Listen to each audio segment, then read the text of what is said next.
সরকার বিরোধী বিক্ষোভে উত্তাল সার্বিয়া।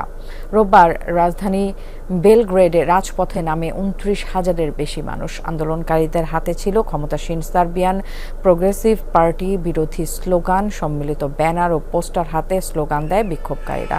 মূলত গত মাসে দেশটির নোভি সাদ শহরের রেল স্টেশন ভবনের ছাদ ধসের পরই ছড়ায় ক্ষোভ। ওই ঘটনায় মৃত্যু হয়েছিল ১৫ জনের। এতে সরকারের গাফিলতি ছিল বলে অভিযোগ ক্ষুব্ধ নাগরিকদের।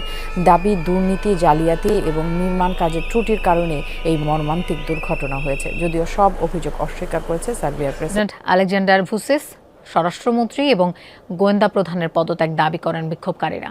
পার্লামেন্ট ভবনের সামনে তারা জড়ো হন। পরে সরকারি বিভিন্ন গুরুত্বপূর্ণ স্থাপনার সামনে করেন ধর্মঘট। মে মাসের ৩ তারিখ এক কিশোরের ছোড়া গুলিতে প্রাণ যায় প্রাথমিক বিদ্যালয়ের ১০ শিক্ষার্থীর। মাত্র একদিনের ব্যবধানে এক ব্যক্তি হত্যা করেন ৮ জনকে। বিক্ষোভকারীদের দাবি, কিছু গণমাধ্যম এবং সংবাদপত্র সহিংসতা উস্কে দেওয়ার জন্য দায়ী, তাদের লাইসেন্স জব্দের দাবি তোলেন তারা। সরকার বিরোধী বিক্ষোভে উত্তাল দক্ষিণ পূর্ব ও মধ্য ইউরোপের দেশ সার্বিয়া। সরকারের দুর্নীতিকে দায়ী করে আন্দোলন শুরু করে দেশটির শিক্ষার্থীরা। এতে যোগ দেয় কৃষক, শ্রমিক, শিক্ষক সহ সাধারণ জনগণ।